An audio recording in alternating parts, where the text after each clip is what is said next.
There is no question about it. The Huey Cobra is a different breed. Almost everyone who sees the ship for the first time is struck by its slim, clean aerodynamic lines. The first flight quickly confirms the impression of its deadly effectiveness. But in order to fully understand the factors that dictated this design, we must review the evolution of the whole Huey family.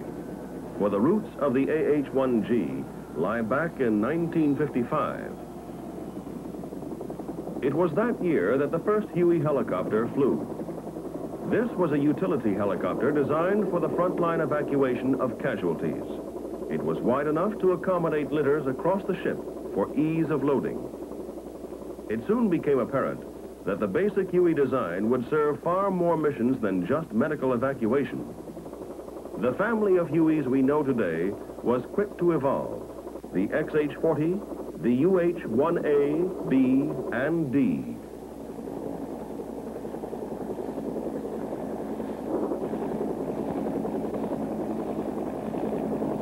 The UH-1D, with its squad carrying capability, has become the standard troop transport helicopter in Army air mobile operations in Vietnam.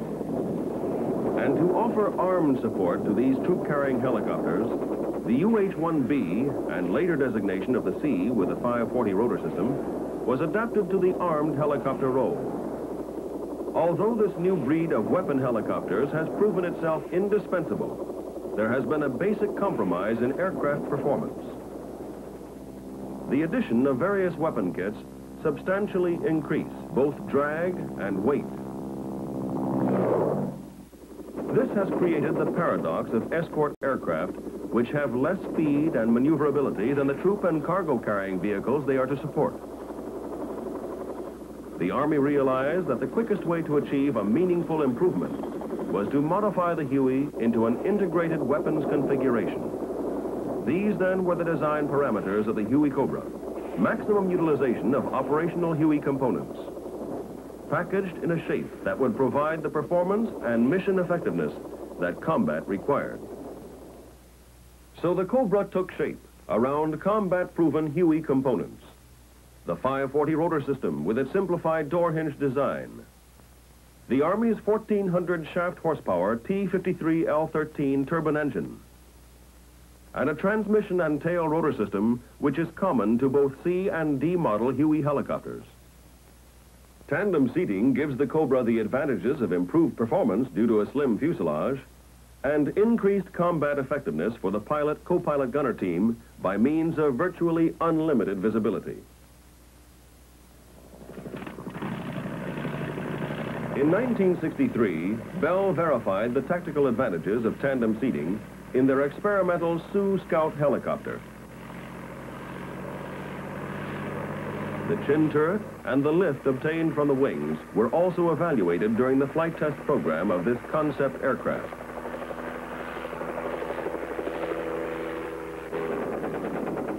This prototype embodied the aerodynamic design which the Cobra reflects today.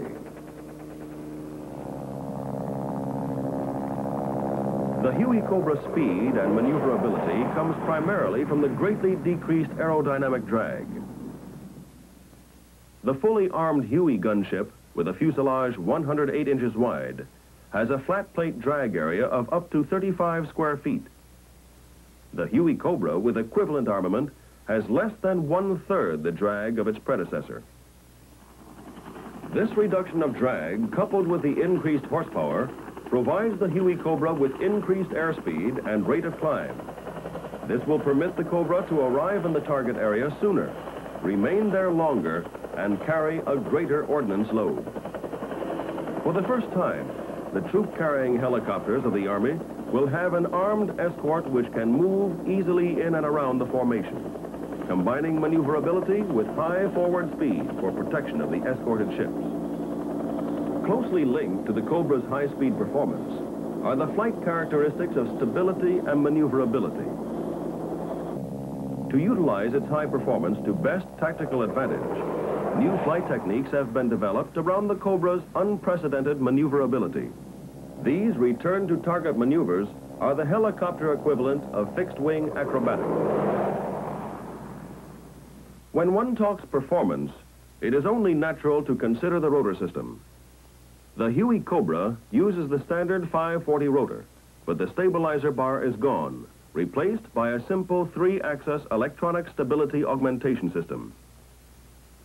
The SAS system is perhaps the key to stability during ordnance firing.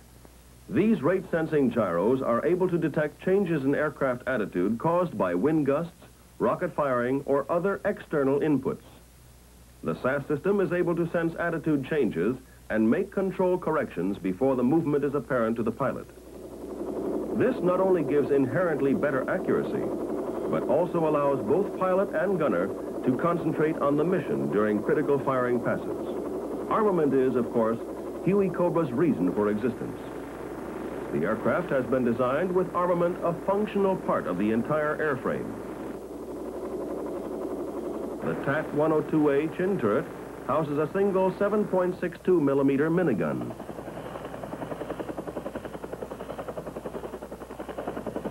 Other versions have dual weapon turrets with 2 40-millimeter grenade launchers, 2 miniguns, or 1 of each. The turret is attached to basic aircraft structure, just below the co-pilot gunner. Highly directed, flexible fire is possible from the turret through 230 degrees in azimuth, 50 degrees of depression, and 15 to 25 degrees in elevation. Placement of the gunner in front of the pilot offers him unequaled visibility. The gunner normally operates the turret. The pilot normally fires the wing stores. However, the gunner can control wing stores, and the pilot can fire the gun turret when it is in the stowed position firing forward. The forward station also incorporates sidearm flight controls, permitting the co-pilot gunner complete control of the aircraft should the pilot become a casualty.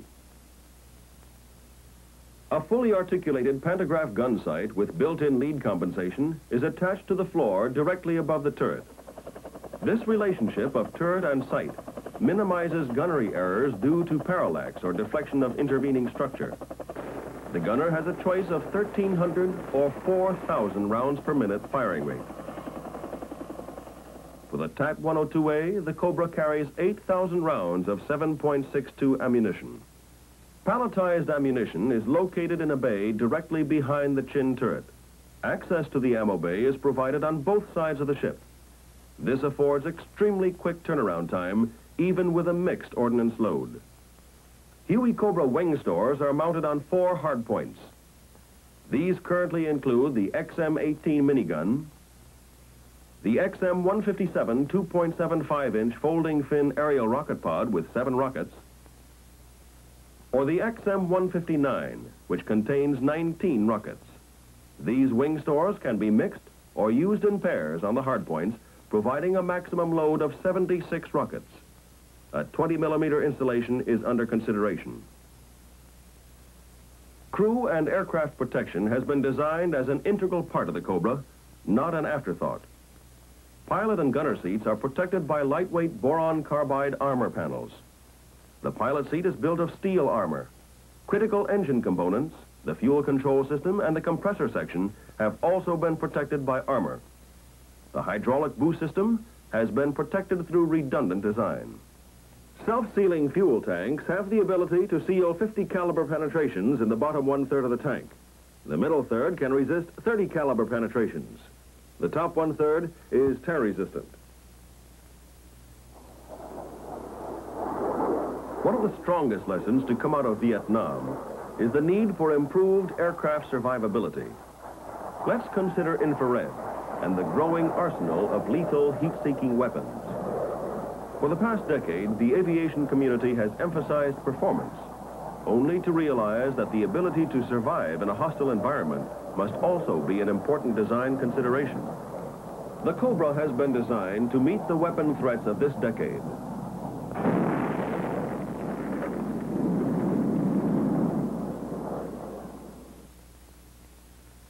The AH-1G has been designed with a tailpipe recessed within the engine cowling.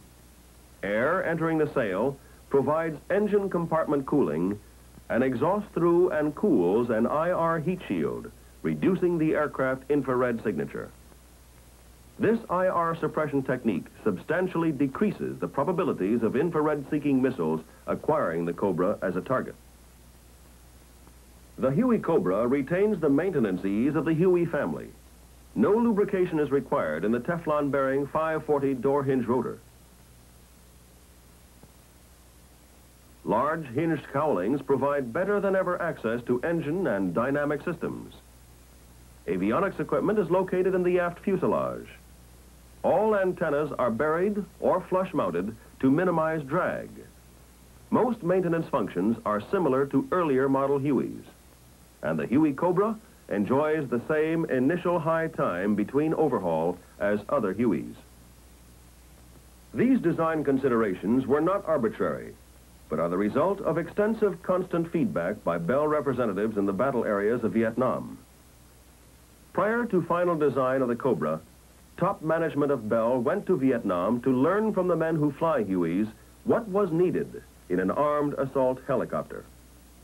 The needs defined by these men show up in the smallest detail of design.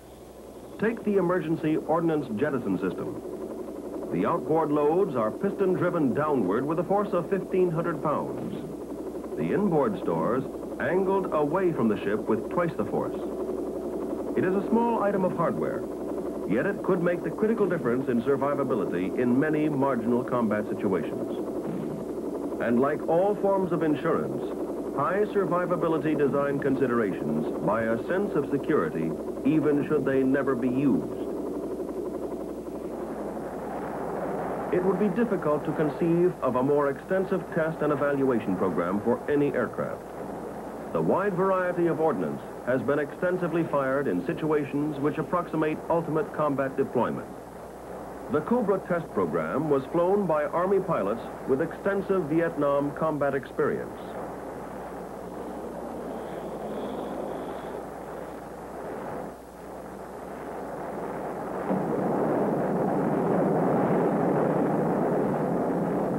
The evolution of tactics for this unique helicopter represents the integration of the skills of these men with the expanded capability of this newest member of the Huey family. Currently, production Huey Cobras are rolling off the assembly line to join the battle in Vietnam. In the brief space of less than 2 years from the start of design effort, the aircraft entered combat.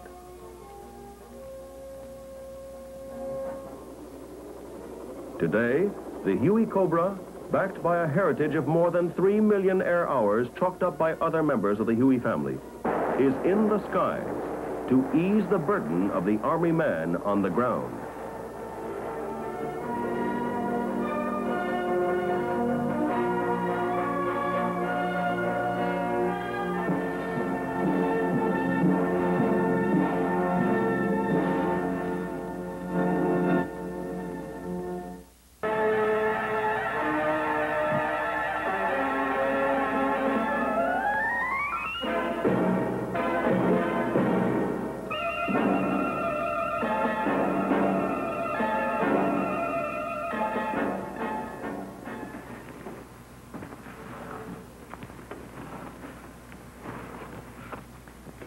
I'm sure that it's apparent to everyone that your presence in this class says something about your ability. You're here because you have qualified to transition to the AH-1G. Every pilot wants to fly the newest aircraft. However, with the Huey Cobra, we have a far greater dimension. It is the Army's first helicopter designed specifically for the armed helicopter role. Many of you have been flying the armed UH-1B. You know it's done a good job. But you also understand better than anyone else their limitations. All the armament which was hung on the basic Huey cost plenty in speed and maneuverability. And it was to give greater capability in these areas that the AH-1G was designed. Let's look at the ship.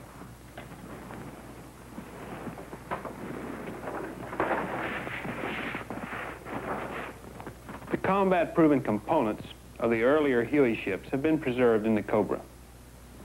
These include the 540 rotor system, the L-13 engine, the transmission, and the tail rotor drive system of the UH-1C and D.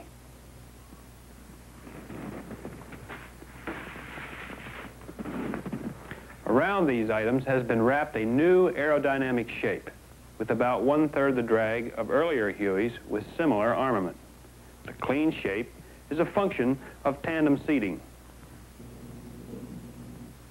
The pilot aft, the gunner co-pilot forward. The combination of increased horsepower gives a ship unique performance. Dive speeds of 190 knots, even with 2,000 pounds of ordnance. The ship is highly maneuverable, so you will undoubtedly find a whole new field of tactics evolve because of these near acrobatic return-to-target maneuvers.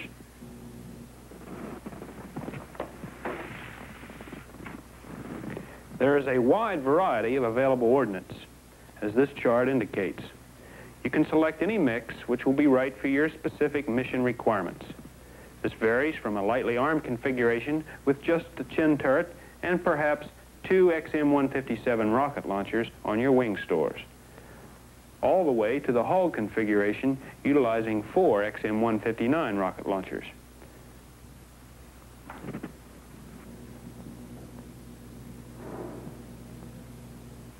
I could talk a long time, and it wouldn't make as much sense as actually working with the Huey Cobra.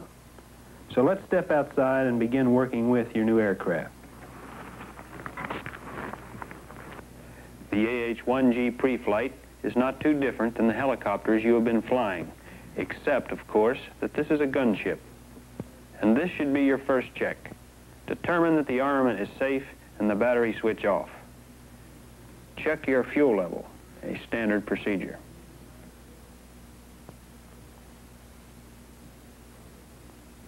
As you approach the engine compartment, you will verify that the air intake screen is clear of obstructions. In the engine area, there are 2 standard oil checks. This first, the oil level in the transmission illuminated by this button. Second, the engine oil level, which is located in the upper cowling area.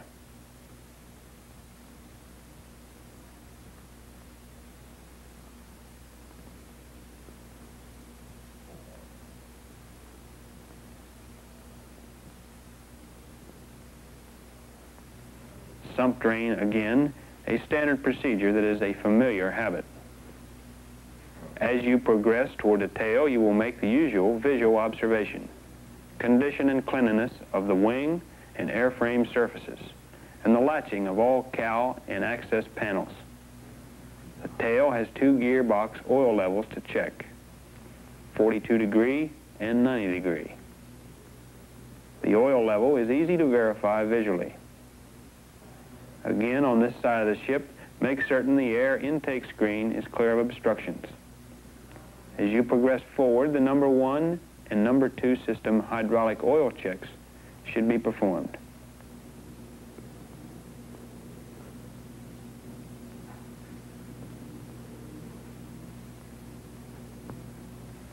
There are some checks in the co-pilot cockpit which would normally be done at this point for single pilot operation. But let's complete our walk around before we move inside. At the nose, the usual checks.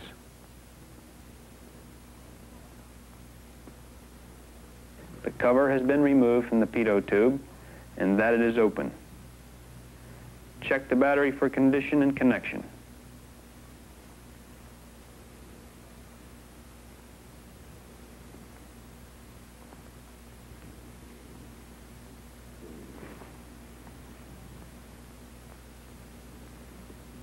And make sure the nose compartment door is secured. Let me stress, this pre-flight check has just touched on some of the specific items on the Cobra which are different. It should not be interpreted as being complete pre-flight, since that information is contained in the pilot's handbook. Once inside the cockpit, the co-pilot gunner should perform the following pre-flight checks. Adjust pedals as desired.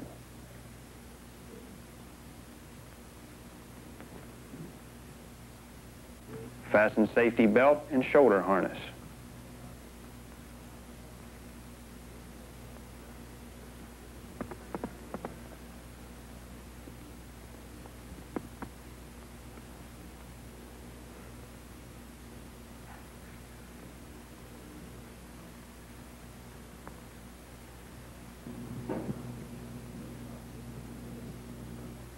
See that the canopy jettison handles are secured and safetied. Governor emergency switch in auto. Engine air inlet switch in screen. The electrical power switch should be in the forward on position and be safetied. Instrument lights are off. Emergency collective, hydraulic off. The altimeter set and armament control panel switches set. Test the caution panel switch. Headset functioning should be checked.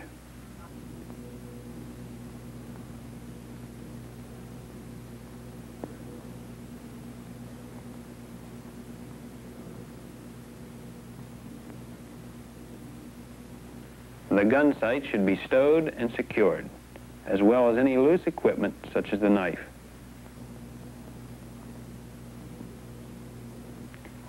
The pre-flight from the pilot cockpit is, of course, more extensive, but basically the same as Huey helicopters you are already familiar with. Throttle is off. All lights and heater switches off.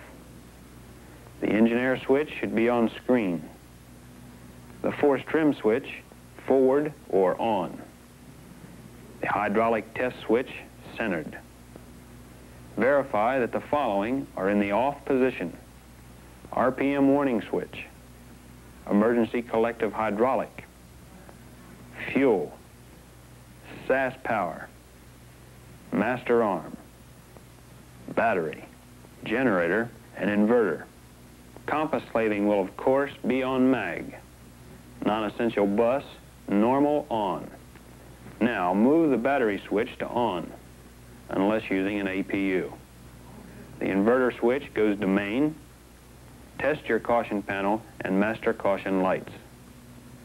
Test the fuel gauge. Then place the fuel switch in the on position. Check the fuel pressure gauge. Check the engine idle stop release on the throttle and position the throttle just below flight idle. Decrease the governor RPM increase-decrease button for 10 seconds. You are now ready for engine starting. Once you have checked the rotor pads and have a fire guard in position, press the starting trigger. The L-13 engine starts slower and hotter than the L-11, and it may take as much as 40 seconds to reach 40% N1 when using the aircraft battery as a power source. Monitor the exhaust gas temperature. The maximum is 760 degrees centigrade. Release the starting trigger at 40% and advance the throttle to flight idle. Check engine and transmission oil pressures. Monitor the caution panel. Turn on all radios and SAS master and release the collective down lock. Prior to engine run-up, check the audio signal on the RPM warning switch. Then advance the throttle slowly to full open, 6,000 RPM. Takeoff should follow the normal practice. Whenever possible, lift off the ground about 3 feet. Hover briefly to determine that the engine and flight controls are operating normally.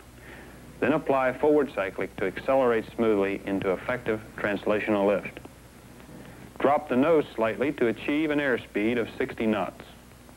Stabilize airspeed and torque pressure as soon as a smooth rate of acceleration will permit. During a pilot's first takeoff in the AH-1G, he will probably think the helicopter is in an extreme nose-low attitude. Actually, there is very little difference in the takeoff attitude of this and the UH-1 type helicopters. The apparent difference is caused by the downward slope of the canopy rails on the Cobra. This nose-down illusion exists in all phases of flight, but the pilot will quickly adapt to this misleading apparent attitude. Most UH-1C pilots have by now heard of pitch cone coupling.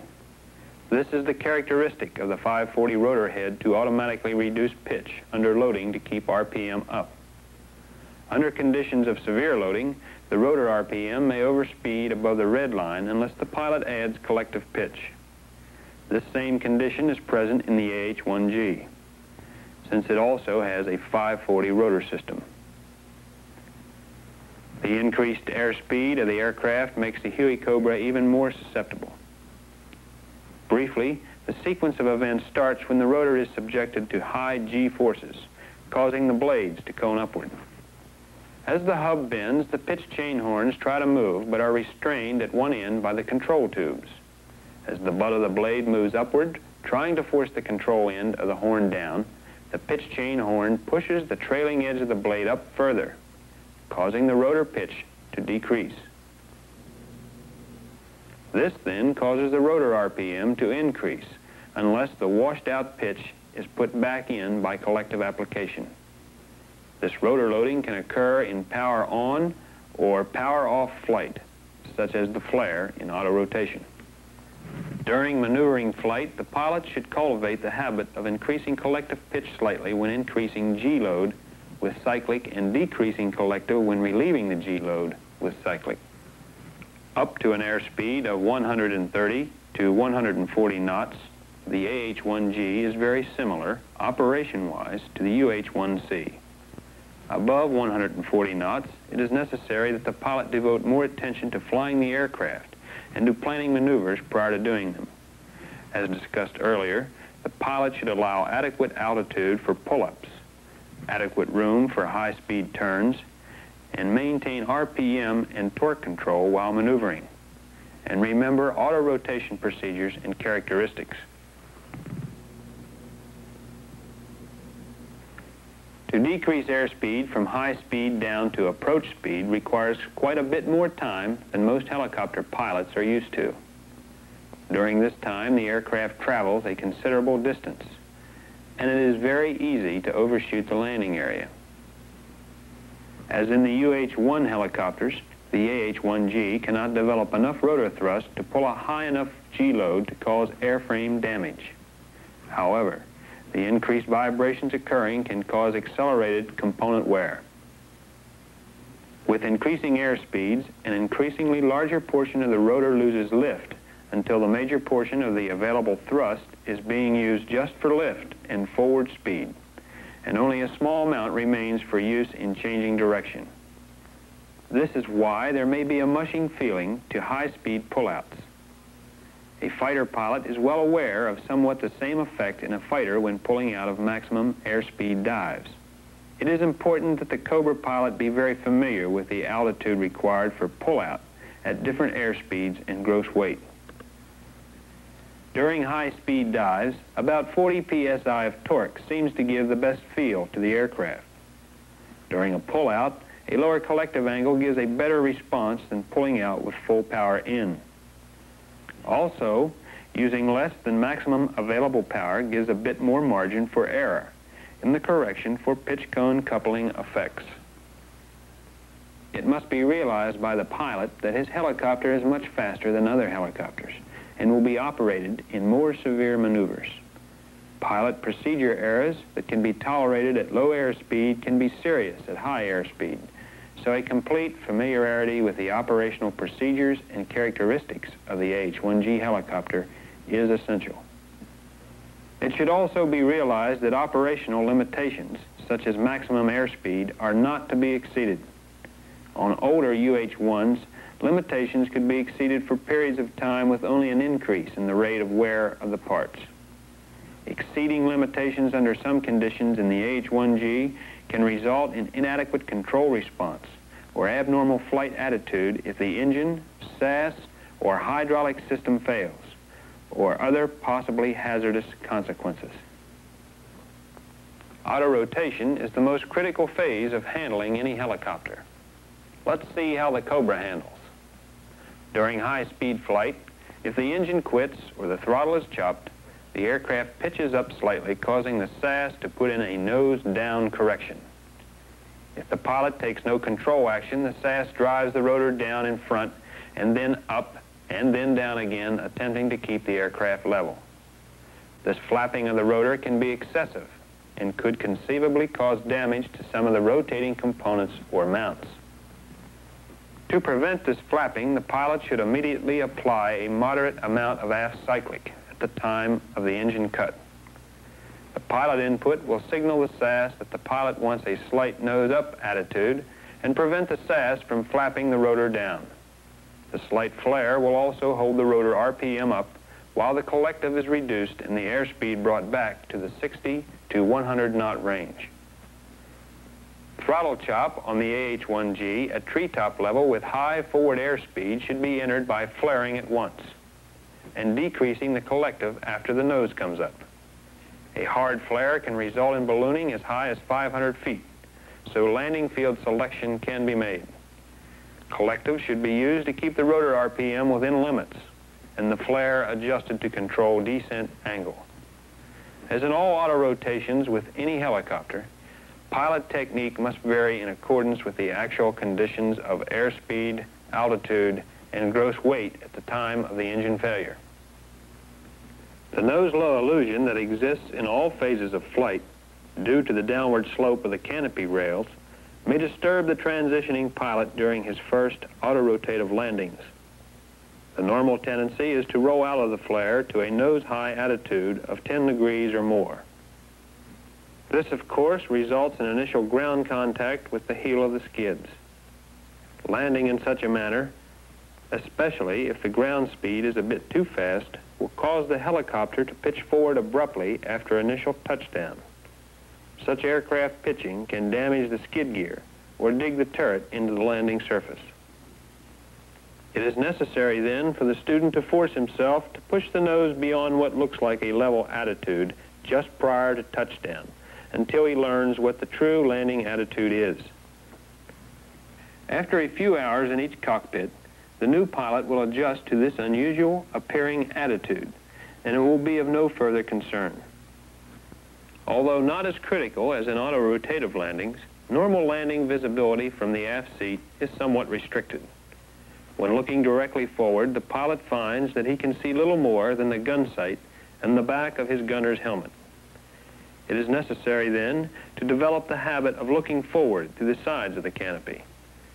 Whenever possible, it is advantageous to perform circling or turning approaches to the intended landing area.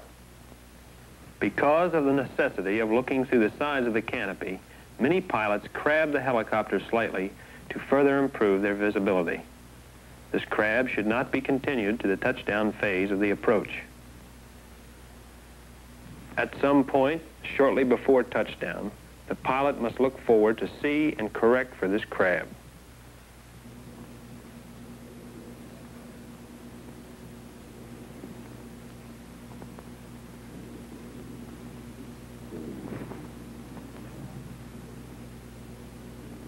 Now that you've actually flown the AH-1G, it's a little easier to talk about the aircraft.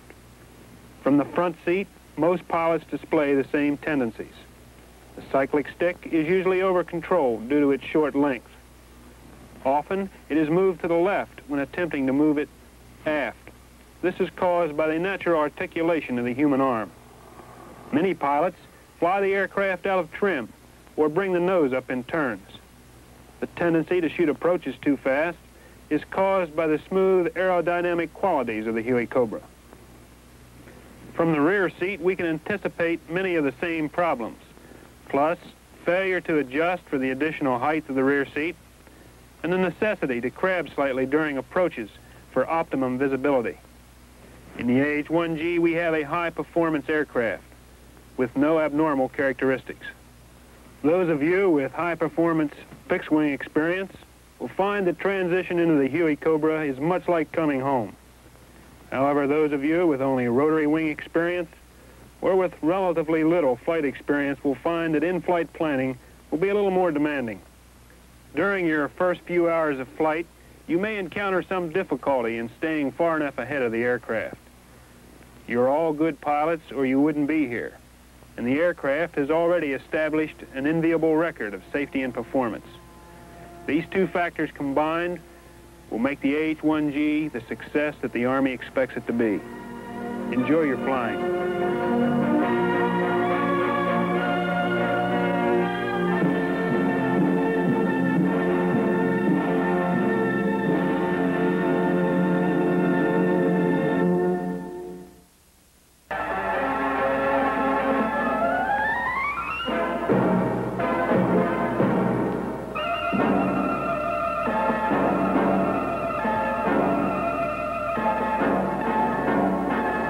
is the new ship you'll be working with, the AH-1G Huey Cobra attack helicopter. It is the first helicopter in aviation history to be designed as a weapons platform. It is very fast, can carry more than 1 ton of ordnance, and represents a significant increase in fire support for the Army's combat forces. The whole design was based on using many of the dynamic components of the UH-1 series helicopter and wrapping a new, clean, aerodynamic shape around them.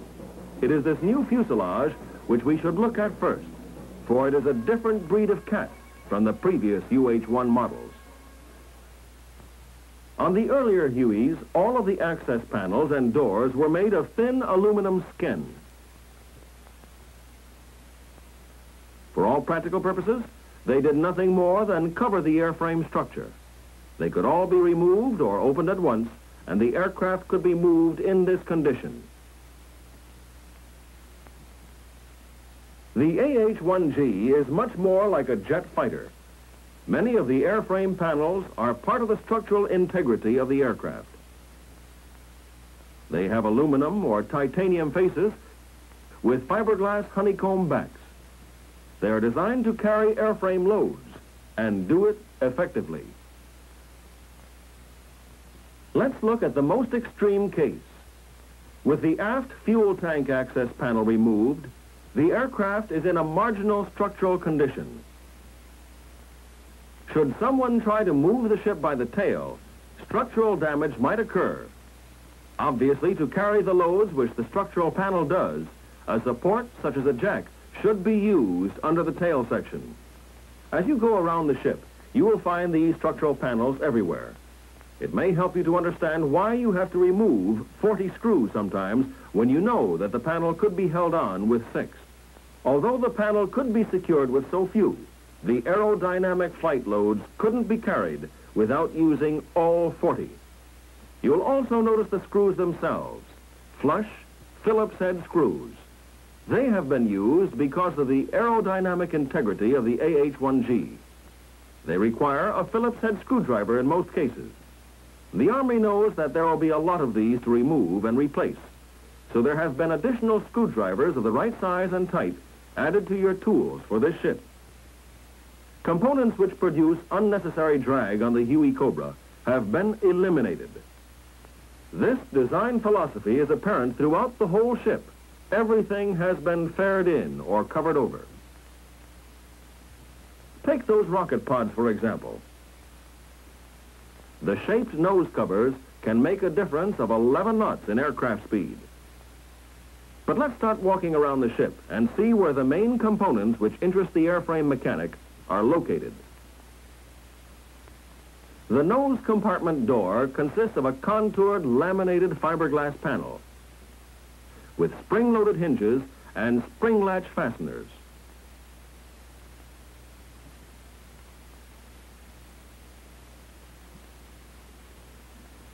A door on each side of the fuselage, immediately after the TAT-102 gun turret, gives access to the ammunition compartment. The cockpit canopy is 1/4 inch stretched acrylic plastic covering the entire cockpit area. The pilot's and gunner's door latches are flush mounted and located in the lower edges of each of the doors, which hinge upward and are held open by 3-position variable struts. When the jettison handles, located in the top of the canopy, are turned, the doors are separated from the canopy. 2 doors, one on each side of the fuselage, directly aft of the cockpit canopy, provide access to the hydraulic reservoirs. Construction is laminated fiberglass and honeycomb core. The engine and transmission are cowled on each side by doors which swing open fore and aft on articulated hinges.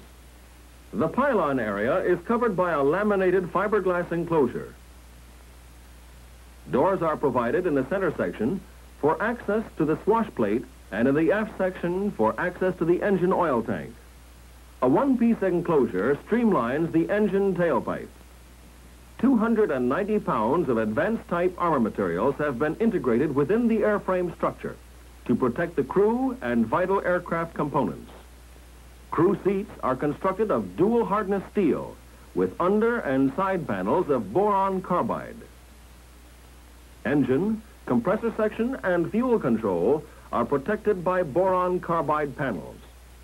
The pilot seat is a vertically adjustable one-piece bucket-type assembly mounted on two vertical tubes which hold it in place on the airframe structure. The gunner seat is a two-piece bucket-type assembly consisting of a back and bottom. The two parts are joined together and held in a fixed position when bolted in place directly to the airframe structure and is not adjustable. The tail boom is an aluminum alloy structure covered by aluminum skin. As in previous versions of the UH-1, a synchronized elevator is located on the tail boom. Doors and panels are provided at various locations on the tail boom to allow interior access for inspection and maintenance. The tail rotor shaft is enclosed by sheet metal covers on the tail boom and on the leading edge of the fin. They hinge open to the right and secure in the closed position with twist fasteners. The tail rotor drive shafts are the same as other Huey helicopters. The 42 and 90-degree gearboxes are also identical to the UH-1 series of aircraft. The tail rotor assembly is similar to the UH-1C, except for a design change in the shimming method for establishing trunnion centering. A completely new tail rotor hub is currently under evaluation and will probably be installed on later production AH-1Gs. Stub wings mounted on the fuselage are provided primarily as a mounting accommodation for external weapon stores. Each wing is attached to fuselage fittings with 5 bolts and has removable leading edge sections. The alighting gear consists of 2 skid tubes and 2 arched cross tubes of formed aluminum alloy. Fittings are provided on the skid tubes to accommodate ground handling wheels. To prevent abrasion and damage from contact with the ground, replaceable steel skid shoes cover the bottom side of the skid tubes.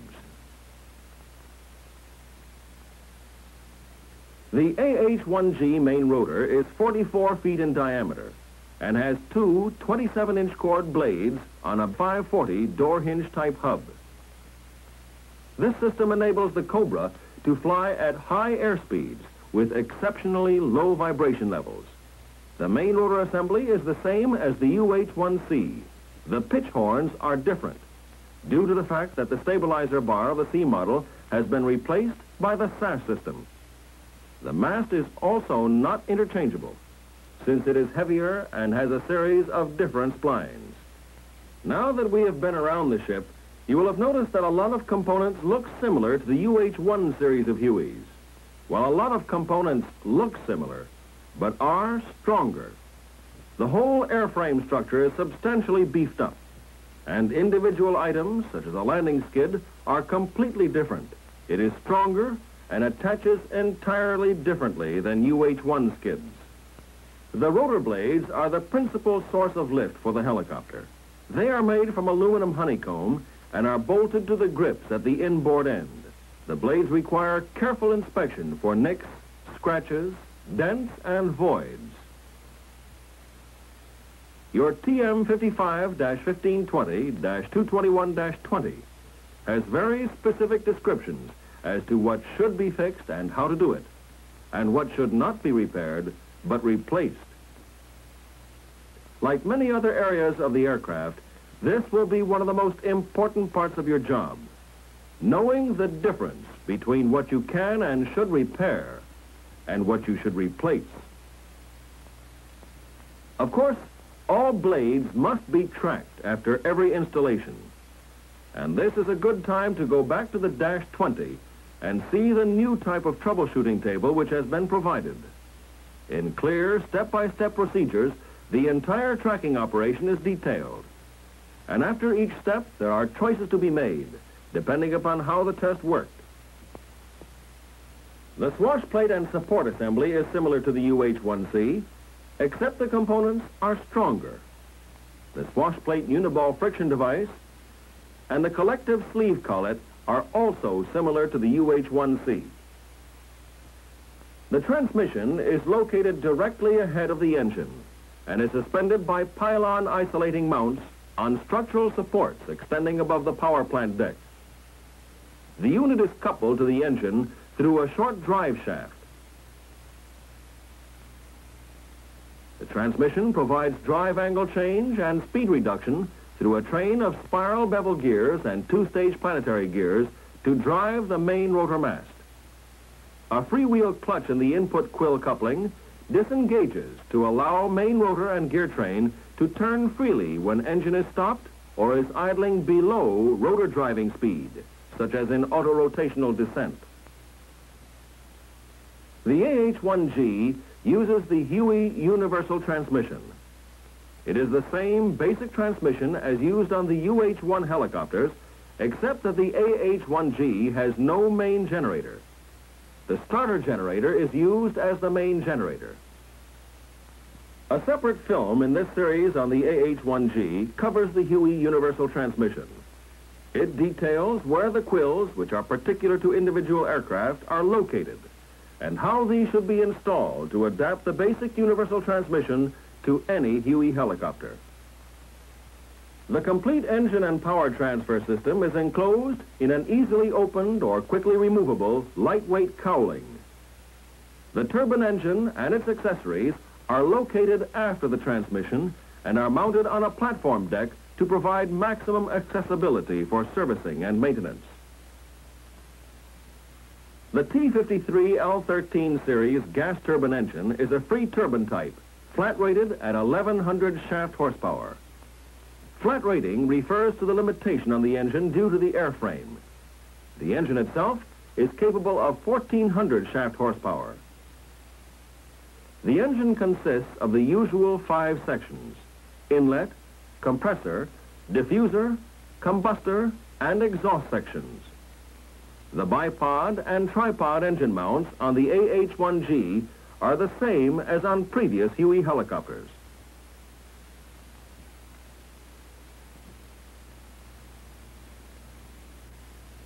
The tailpipe is surrounded by an ejector shroud that extends several inches past the end of the tailpipe.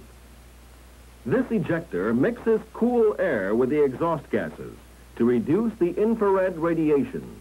The open end of the tailpipe is directly above the tail boom and directed slightly upward so that a view of the hot end of the turbine is possible only from a position that is above and behind the helicopter.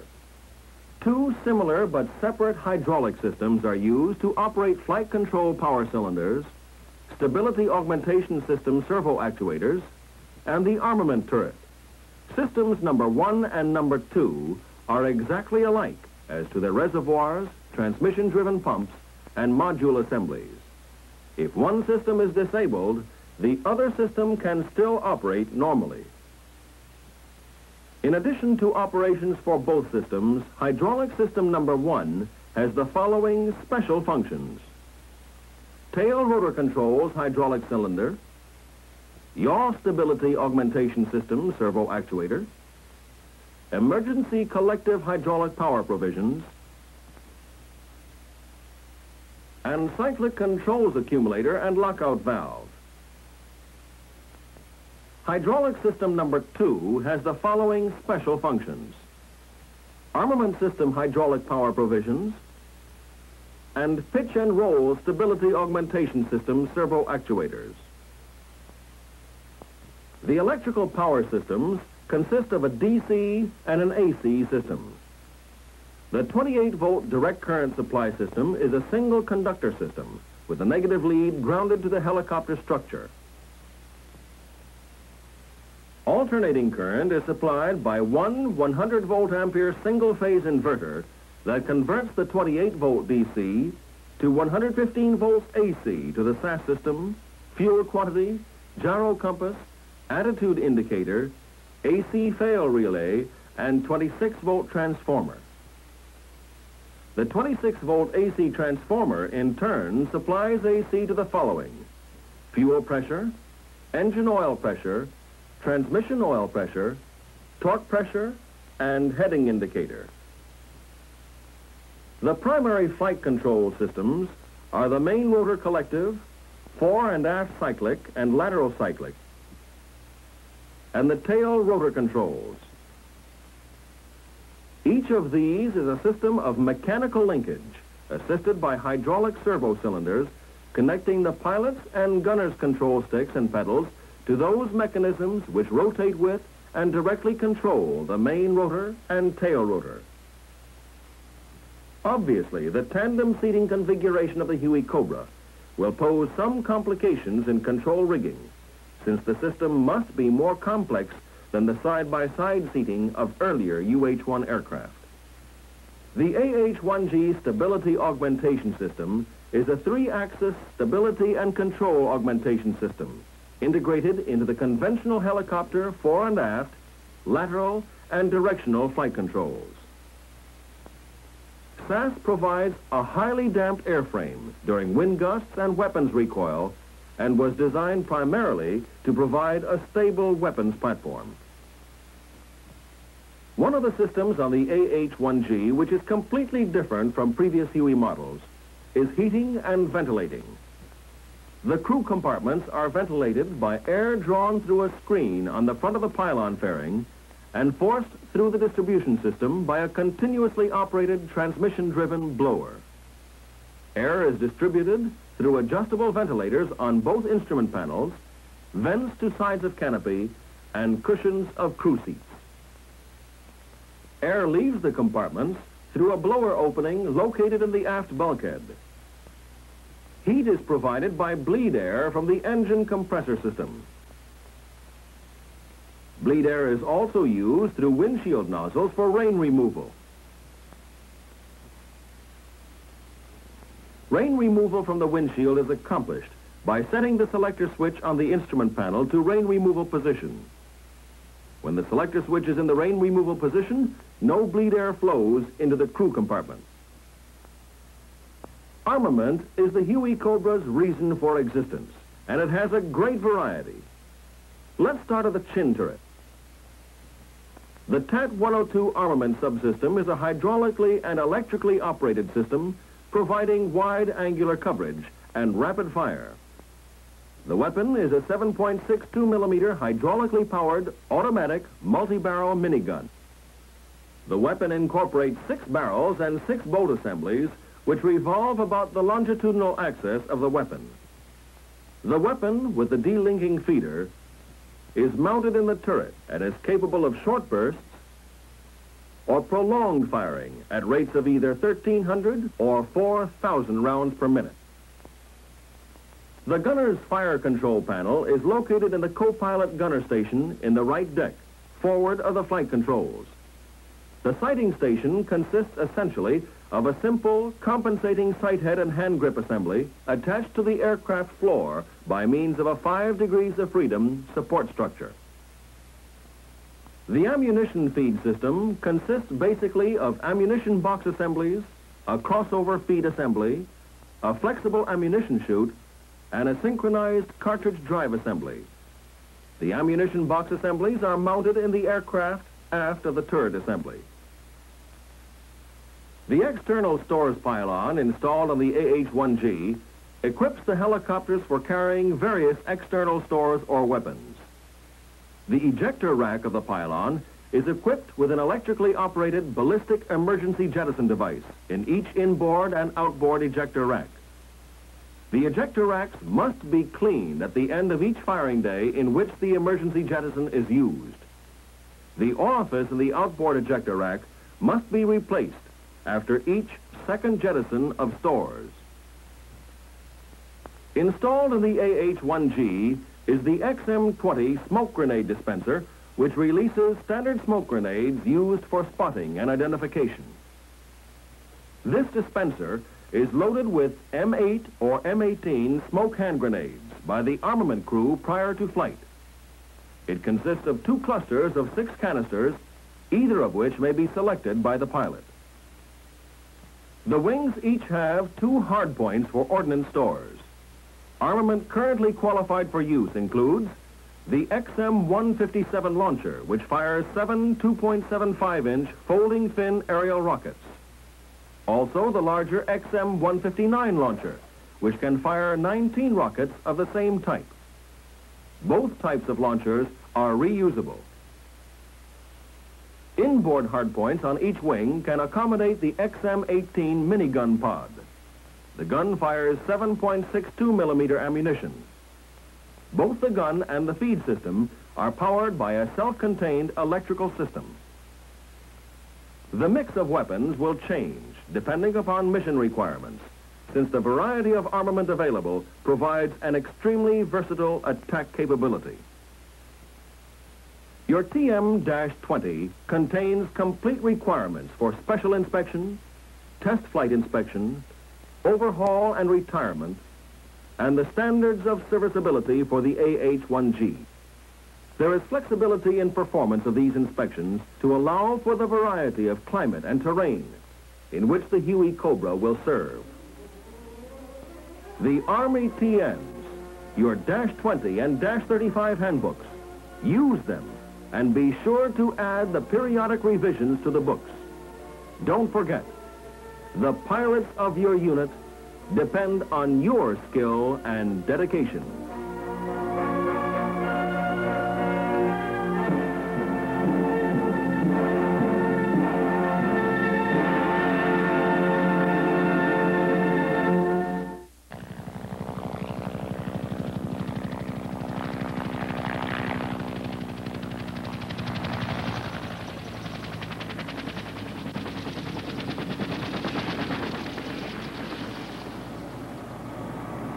That was just one of more than 300,000 practice power-off landings that'll be executed by Army pilots this year. For that one pilot, it was another chance to rehearse, under completely controlled conditions, emergency procedures that might save his life, his crew, and his aircraft, if he should ever lose his engine while in flight. I'm Lieutenant Colonel Bob Evans of USAVES, the United States Army Agency for Aviation Safety. Now, as pilots, we all know that there is a certain amount of risk involved in any power-off landing. But we can reduce that risk if all of us, pilots, command, and staff, know what we're doing. Department of Army policy says we'll conduct practice power-off landings and also lay out standard conditions and procedures that will be observed. So for the next few minutes, we're going to review not only what happens during auto rotation, but also the parameters of the training environment established by policy that must be satisfied before practice power-up landing can begin. The whole idea is to get us up to speed to handle an emergency that we hope will never happen, and do it safely.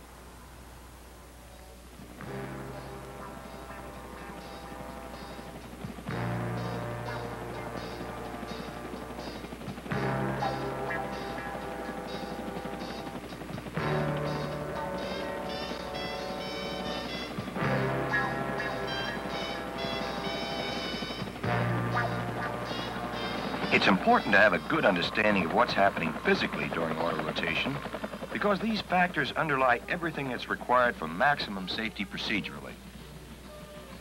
Let's look at the situation in normal straight and level flight. Rotor motion generates a downflow through the main rotor disc. Lift overcomes the force of gravity, or weight. A forward component of rotor thrust provides a force to overcome helicopter drag. All forces are balanced, and the engine is producing the torque to maintain a constant rotor RPM. But what happens if now the engine fails? Engine power is no longer available to maintain rotor RPM. Downflow through the rotor decreases to the point it is replaced by an upflow due to the aircraft's descent.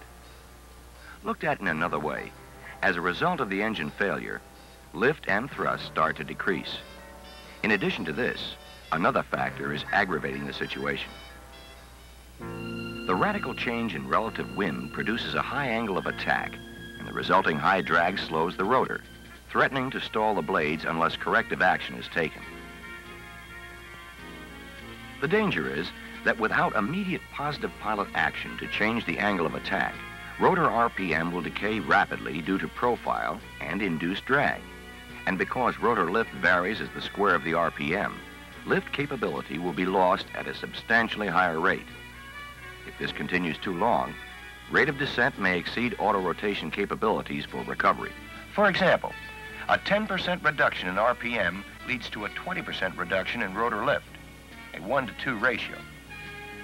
For this reason, it is crucial to take all necessary steps as quickly as possible upon engine loss to ensure that rotor RPM is maintained.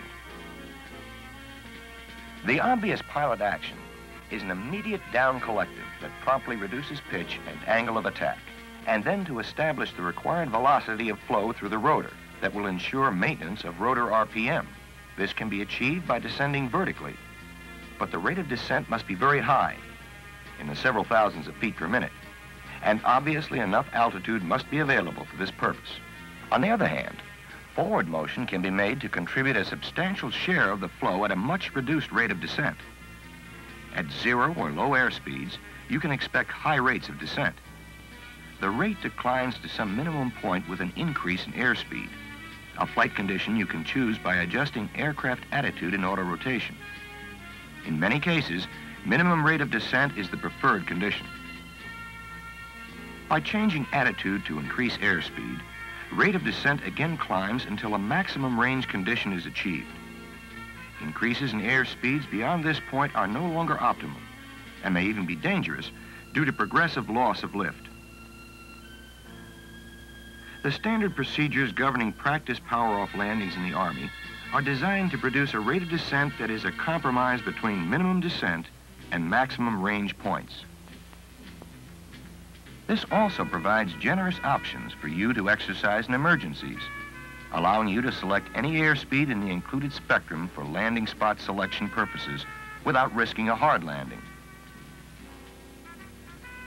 The allowable options translate into distance over the ground that, depending upon entry altitude, can be measured in the tens to hundreds of feet.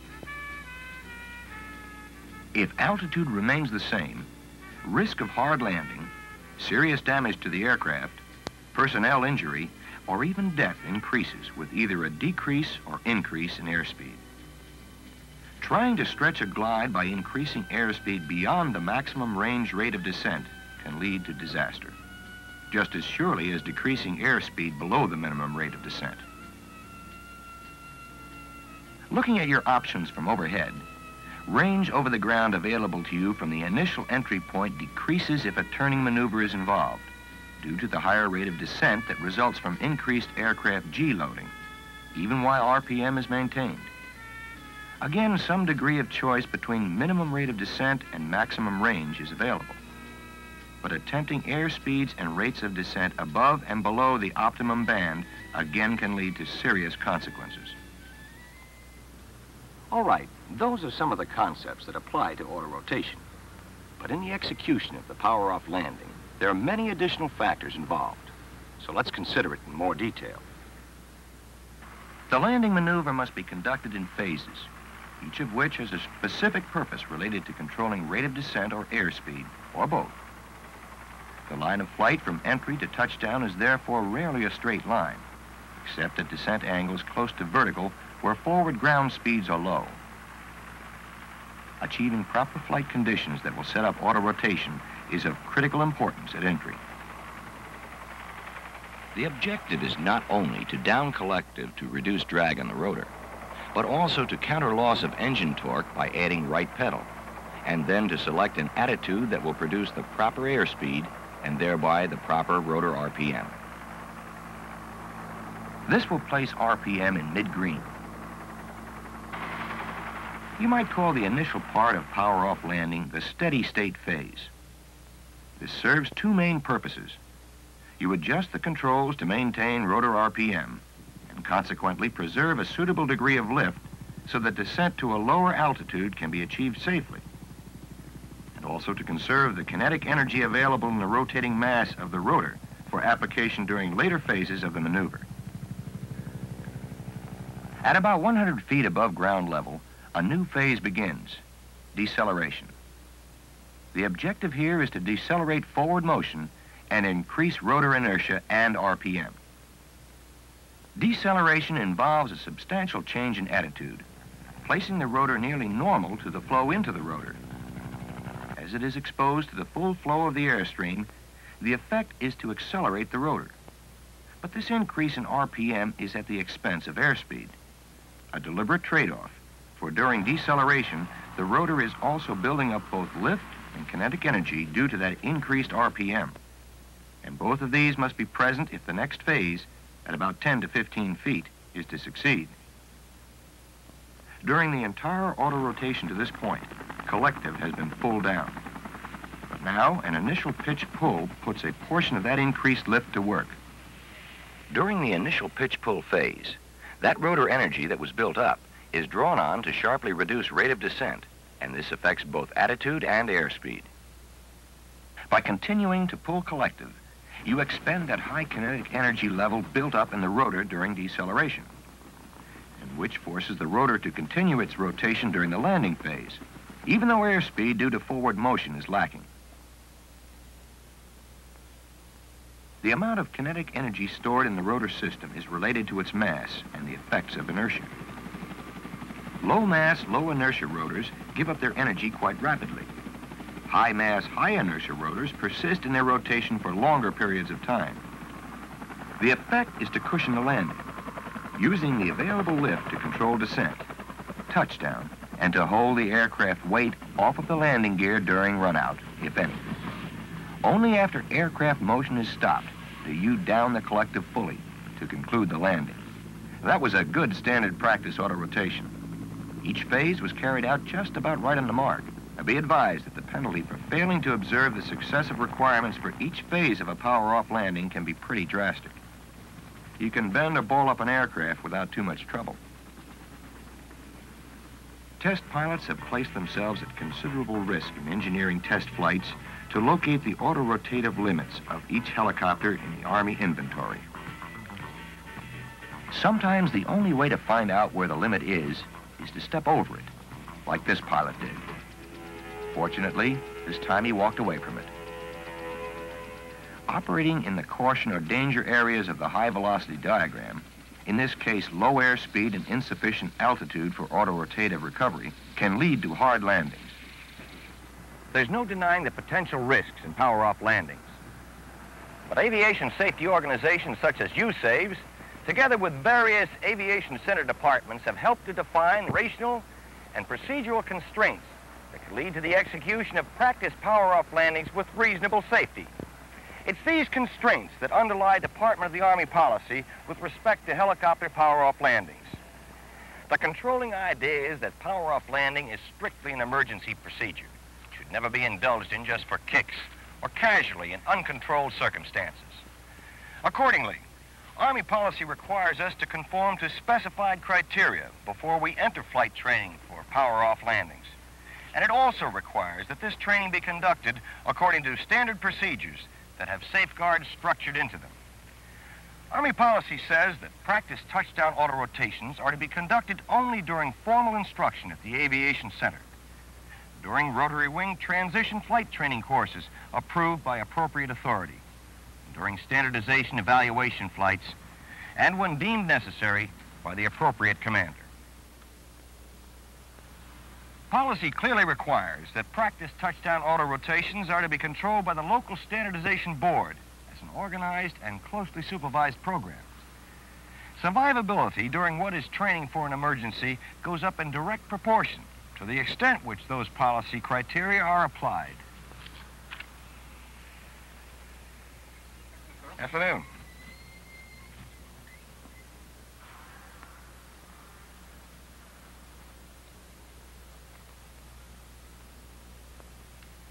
There's little doubt that for the instructor or standardization pilot, practice touchdown autorotations can cause pressure. For this reason, Army policy says that consecutive one-hour autorotation instruction periods should not be scheduled in any one day. Further, no more than 6 practice touchdown autorotations per instructor, pilot, or student are to be performed during any one instructional period.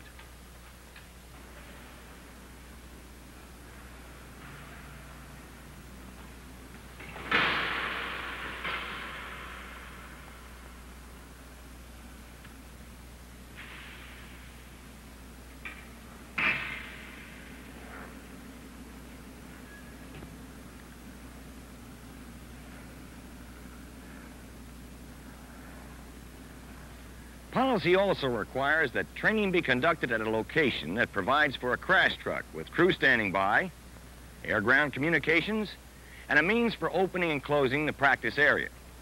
For night practice, specific training locations must be designated and equipped, and all minimum criteria must be observed. Policy also states that practice touchdown auto rotations may be carried out only in dual control equipped aircraft, with a qualified instructor pilot at one set of controls who is current and proficient in practice touchdown auto rotations in the mission, design, and series aircraft being flown. Only the minimum required flight crew is to be on board the aircraft during practice touchdown auto rotation. Clear! Clear! Inasmuch as each aircraft has its own auto rotation characteristics, all entry speeds and altitudes during the maneuver are to be as specified in the flight training publication for the aircraft that is being flown. The flight parameters used in these publications have been selected to present the student pilot with a set of conditions which, if followed, will offer maximum potential for safe execution of the auto rotation maneuver under the monitoring and control of the instructor pilot. Policy expressly forbids unanticipated surprise practice touchdown auto rotation maneuvers, so the student can concentrate on acquiring the necessary knowledge and skills for this vital emergency procedure, free of that particular pressure. The standard practice touchdown auto rotation then starts from an altitude of about 700 feet above ground level, or as directed. Okay, wind up on final.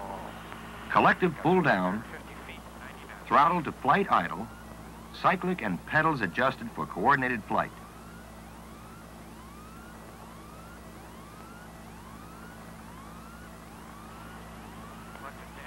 The steady state phase. Minimum descent airspeed. Maintain steadily, normally, without variation. Maintaining constant ground track. RPM holding steady. Approaching the next phase. The deceleration phase. Nose up slightly. Rotor nearing normal to the flow. RPM increasing, but held below 339 RPM by small collective adjustments. Airspeed decreasing in the expected trade-off of RPM for airspeed, expending rotor inertia for lift.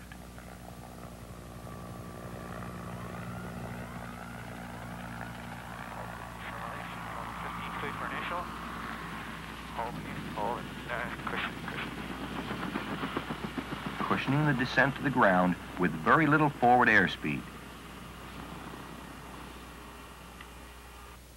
You've got all those points straightened out now that we've been talking about, especially that bit about reducing the collective to break the ground run. The problem in doing that, of course, would be that the rotors might flex and cause aircraft damage.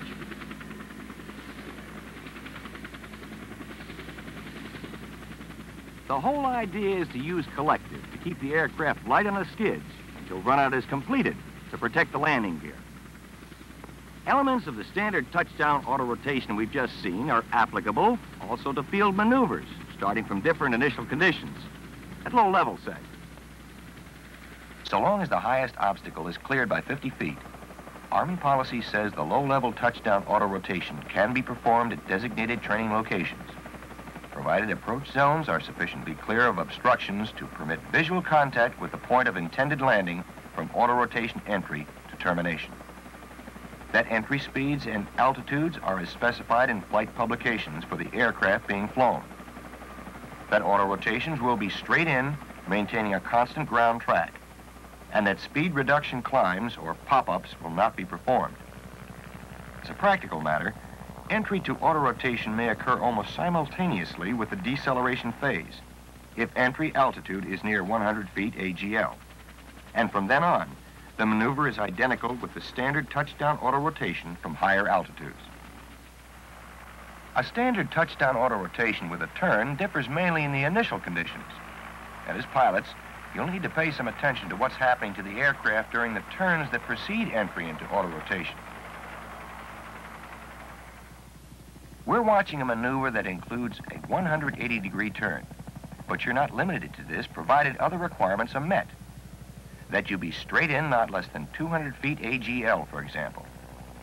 If you'll remember, a while back we said that even if RPM is maintained, you'll experience a higher rate of descent during a turn due to increased G loading.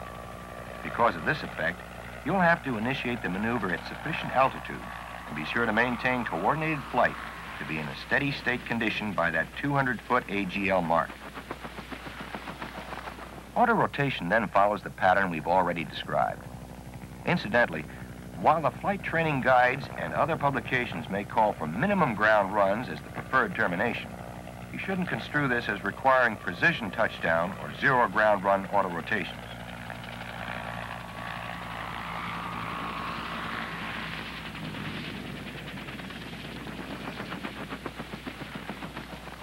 The policy with respect to forced landing exercises is straightforward. The Army encourages you to practice these maneuvers, provided they are conducted only to an approved training area. But descent must be terminated and power recovery executed at no less than 200 feet above the highest obstacle. Practice hovering auto-rotations are excluded from the minimum criteria we've been talking about. Except for instructor pilot training, policy says further that unanticipated surprise practice auto-rotations from hovering are to be eliminated. The tactic here, remember, is to hold what you've got, because the situation could be critical. Rotor energy has not been built up. Increased pitch could slow the rotor down abruptly, causing immediate loss of lift and a hard touchdown. Hold the collective pitch setting, allowing RPM and lift to decrease slowly, cushioning the landing with remaining rotor energy as in the case of the standard auto-rotation by pulling collective slowly. Of course, we've been talking about criteria and procedures in the training environment, and we haven't said a thing about what may be the most critical issue of all, surprise, and the crucial delay in pilot response it may cause. An engine can go at any time, under any operational condition, perhaps under something as straightforward as this mission involving 2 aircraft. When you're in flight, survival may depend on split-second reaction and coordination. There won't be time for extended discussion about who's going to do what. All that has to be worked out in detail ahead of time, with a clear definition of which pilot will perform which duties, planned and accepted at the outset, sort out individual responsibilities, pinpoint possible landing sites, do everything possible beforehand to cancel out the effects of surprise. Confusion in the cockpit can kill you, but not if you've thought the problem through and have trained yourself to deal with the unexpected, quickly, proficiently, effectively. I'm having a pressure problem. Someone have to take it down. That instinctive reaction, automatic, precise. Collective pull down, adjust cyclic for 80-knot attitude, adjust right pedal to counter loss of torque. May have saved them, for the pilot is ready for auto-rotation entry if need be.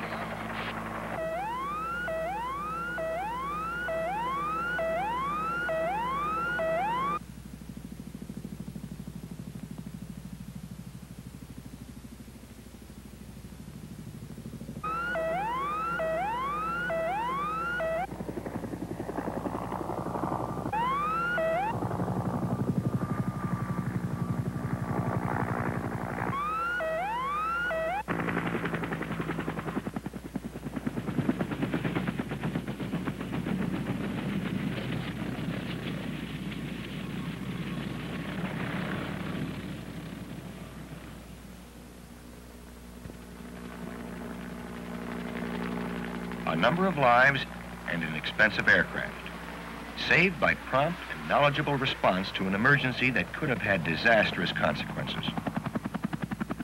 Department of the Army policy accepts the conclusion that, as a minimum, current policies and procedures have been effective in Army aviation accident prevention efforts.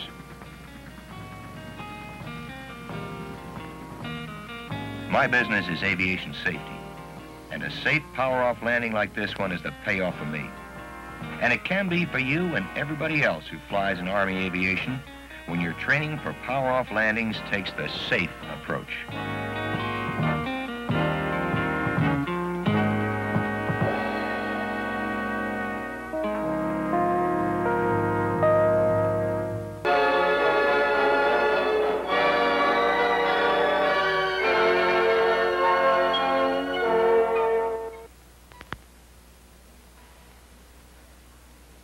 Anti-torque failure is a serious hazard to all aviators who fly single-rotor helicopters. Statistics compiled by the U.S. Army Board for Aviation Accident Research show that in the 53-month period ending 31 May 1971, there were 927 anti-torque malfunctions. The results of these malfunctions were a dollar loss of $39,699,000. 303 people were injured in the accidents that followed the malfunctions, and 109 people lost their lives as a direct result of these anti-torque malfunctions.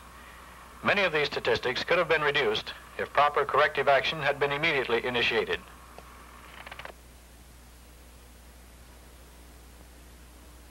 In single-rotor helicopters, there are many types of malfunctions which could lead to anti-torque failure. These malfunctions can be broken down into three main categories. The first of these categories is the loss of one or more of the anti-torque components. In this situation, some part of the anti-torque system physically separates and leaves the aircraft. This would include tail rotor blade separation and gearbox separation.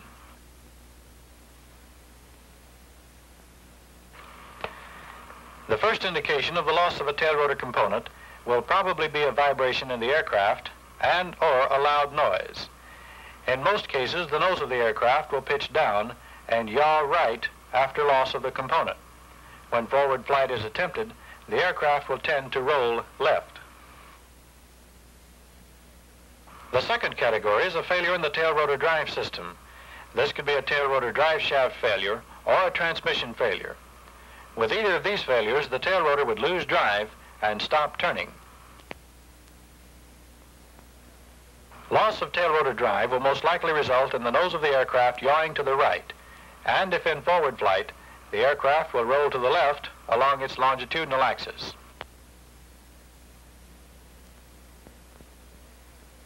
The third category of anti-torque failure is loss of tail rotor control. This situation involves the inability to control the pitch of the tail rotor. This could be the result of a broken control cable or a pitch control link or a malfunctioning tail rotor servo.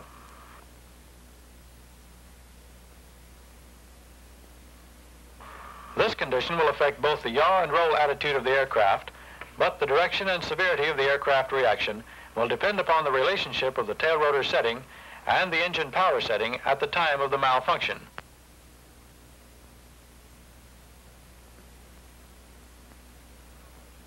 If the malfunction occurs during takeoff and climb out, when the pilot has a high power setting and is using left pedal to correct for torque, the nose of the aircraft will yaw left when power is reduced.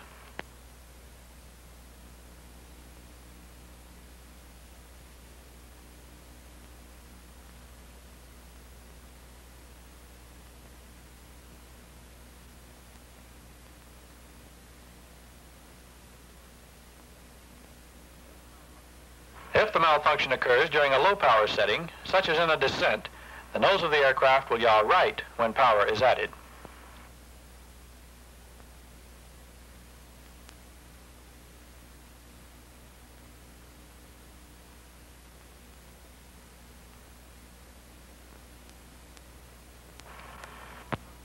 When an anti-torque malfunction is encountered in flight, several things should be kept in mind. The first consideration is that the anti-torque failure may not be immediately recognizable. The initial indications, such as noise, vibration, yaw, pitch, and roll, are also associated with an engine failure, a hydraulic malfunction, or main rotor control or component malfunction.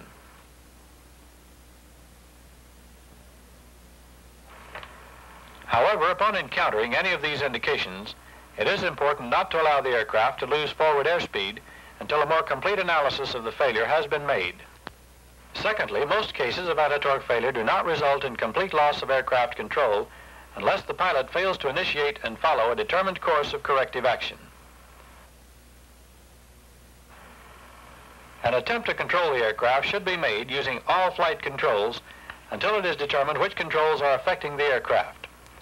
Cyclic control, applied opposite the direction of turn, will aid in maintaining flight along a desired course. However, the aircraft may be in an extreme attitude in regards to yaw and roll. Do not make rapid control movements, but don't be afraid to make large control movements, even to the point of contacting the control stops. If full movement of the cyclic control does not stop the yawing movement, then begin a slow reduction in power by slightly lowering the collective pitch control. Continue reducing power until the aircraft is under control.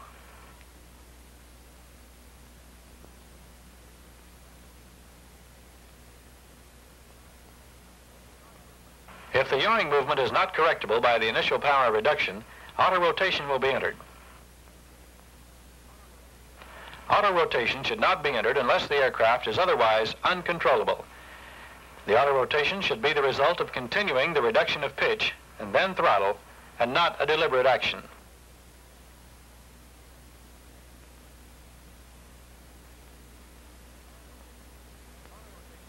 If auto rotation becomes necessary, the procedures for a normal auto rotation should be followed to include termination of the maneuver.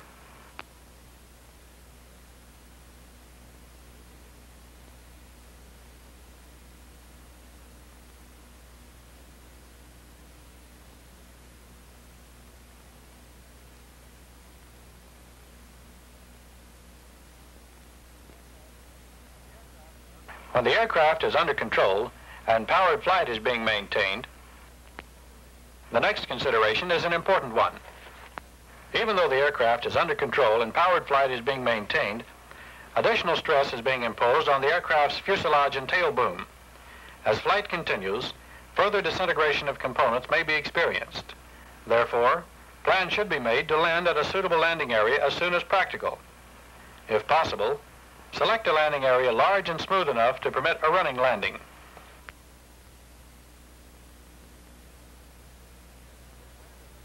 If wind is a factor, an attempt should be made to land with a crosswind opposite the direction of yaw. For instance, if the nose of the aircraft is yawed right, try to land with a left crosswind.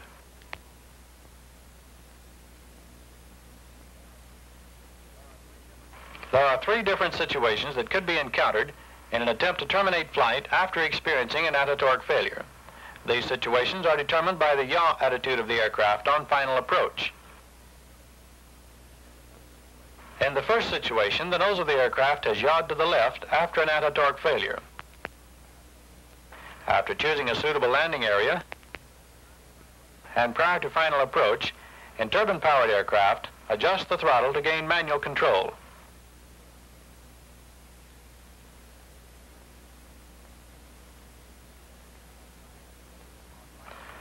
On final approach, slowly adjust the throttle to minimum operating RPM for the aircraft.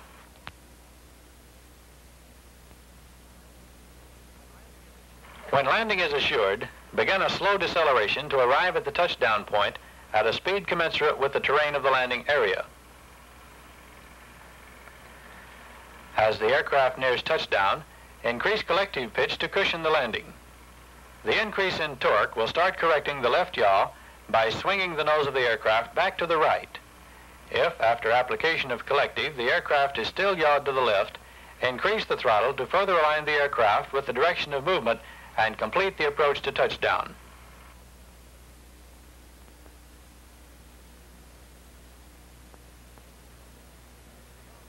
If the yaw condition cannot be corrected by application of throttle and collective, all forward motion should be stopped prior to touchdown.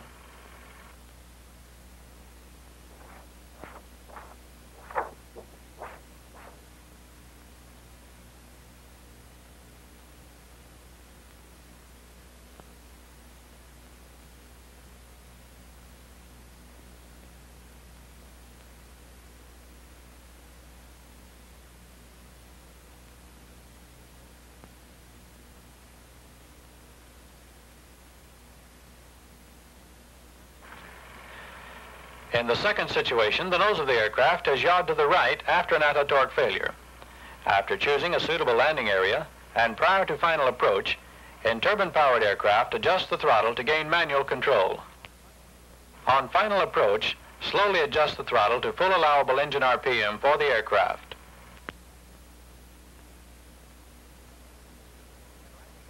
When landing is assured, begin a slow deceleration to arrive at the touchdown point at a speed commensurate with the terrain of the landing area. If terrain features permit, plan to execute a running landing. As the aircraft nears touchdown, reduce the throttle enough to cause the aircraft nose to swing back to the left. As the aircraft aligns with the direction of aircraft movement, increase collective pitch to cushion the landing and touch down with a running landing. During the run-out, directional control is maintained by increasing and decreasing throttle.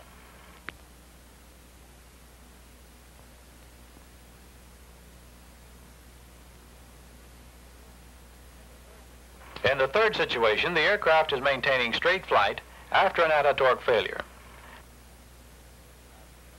After choosing a suitable landing area and prior to final approach, in turbine-powered aircraft, adjust the throttle to gain manual control.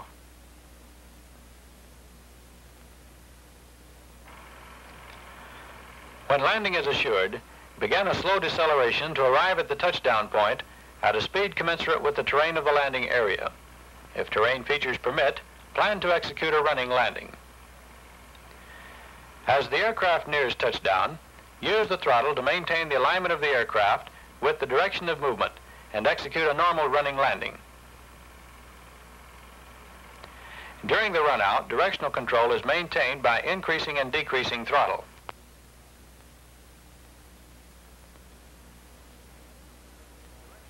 If directional control is lost at a hover or on takeoff or landing below 10 feet altitude, close the throttle, then execute a hovering auto rotation.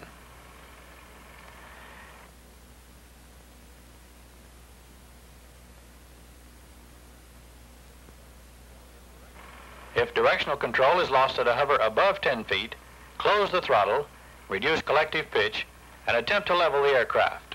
As the aircraft nears the ground, increase collective pitch to cushion the touchdown.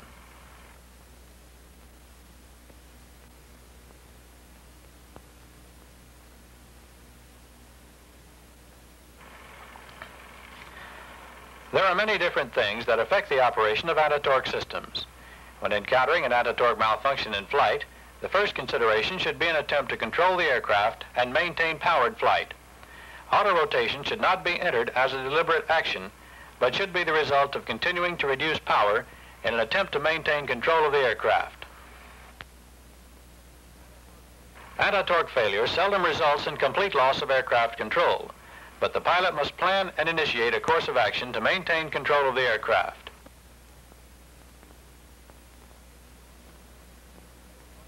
There is one case on record with the U.S. Army Board for Aviation Accident Research where an Army pilot successfully landed a UH-1 after loss of all but 18 inches of the entire tail boom. His determination to control the aircraft enabled him to land the aircraft and save himself and his crew.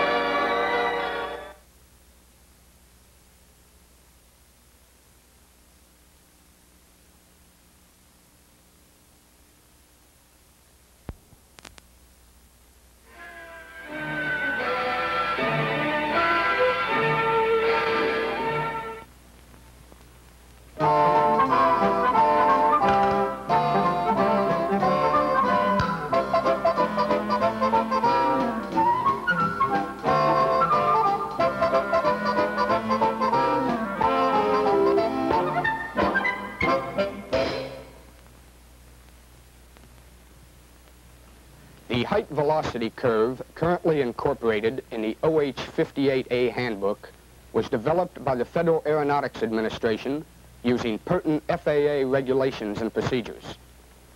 The criteria utilized in the development of this curve were based on satisfactorily accomplishing touchdowns on paved surfaces with a sink rate within the design yield limits of the skid gear and accepting whatever the resultant ground roll. Since these criteria differ greatly from the Army philosophy, it was deemed necessary to develop a height velocity curve using the Army philosophy. To accomplish this, the United States Army Aviation Systems Test Activity at Edwards Air Force Base, California, was given the task.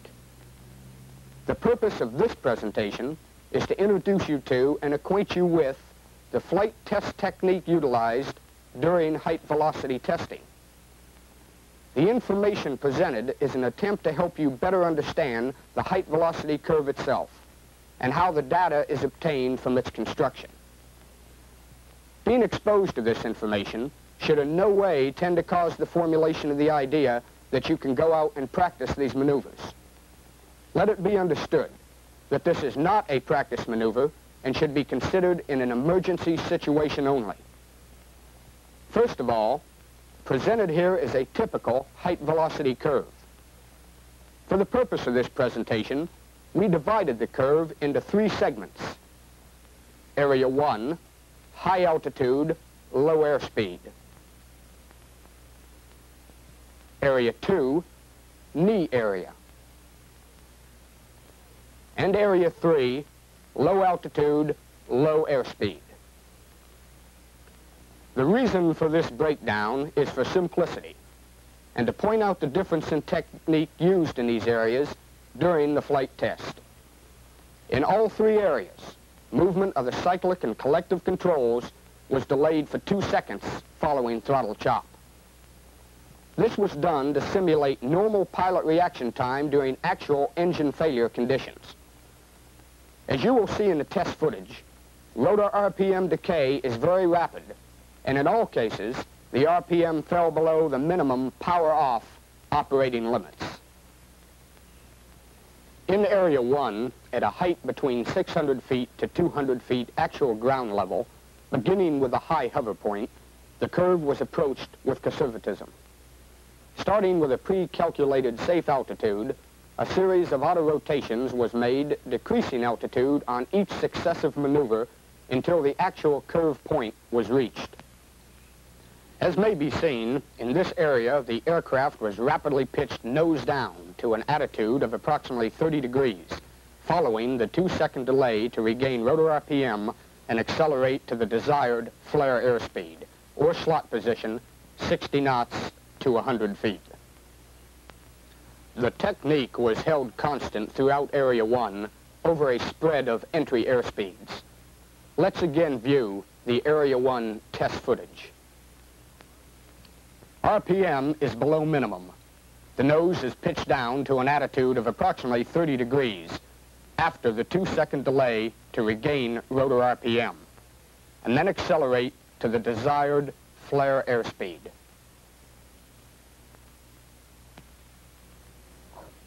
Now let's discuss Area 2, which is 200 feet to 75 feet actual ground level.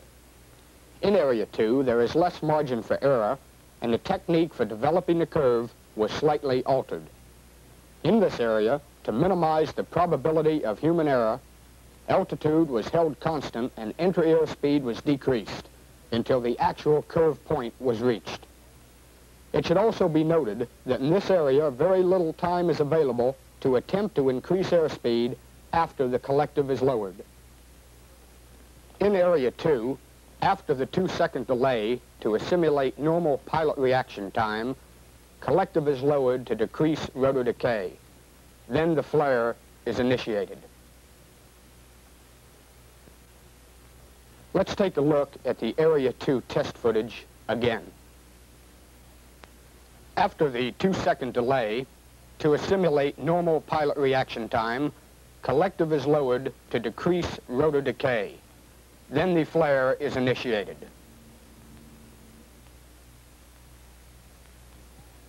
The final area on the velocity curve we will discuss is Area 3.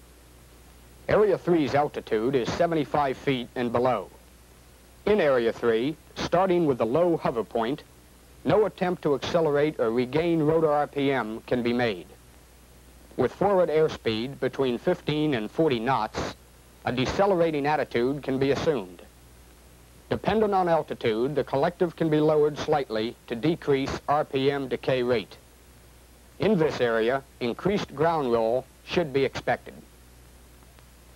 Let's view the test footage in Area 3 of the velocity curve. With low hover point, no attempt to accelerate or regain rotor RPM can be made. A decelerating attitude can be assumed with airspeed between 15 and 40 knots. Depending on altitude, the collective can be lowered slightly to decrease RPM decay rate. Ground roll should be expected. Again, let's view the test footage on the velocity curve in Area 3. Rotor RPM cannot be regained. Decelerating attitude can be assumed with airspeed 15 to 40 knots. Collective can be lowered slightly, and ground roll should be expected. Now, what does all of this mean to you as an individual aviator? By being exposed to some of the rudiments of engineering flight testing, you should have more appreciation for and reliance on the height velocity curve as a tool to help keep you out of serious trouble. Certainly, you are not expected to commit this curve to memory. However, the information should serve to stimulate your awareness of courses of action to follow should you experience an engine failure while conducting operational missions. You should not have to think about your immediate actions following an engine failure while operating at altitudes above 150 feet at an airspeed of below 60 knots. It should be an automatic reflex action to rapidly lower collective and attempt to gain airspeed. At altitudes between 40 and 100 feet, with airspeed below 40 knots, no attempt should be made to gain airspeed while lowering collective. A decelerating attitude would effectively decrease ground roll. Altitudes below 40 feet, with airspeed between 15 and 40 knots, the collective cannot be lowered to minimum without getting into more serious trouble.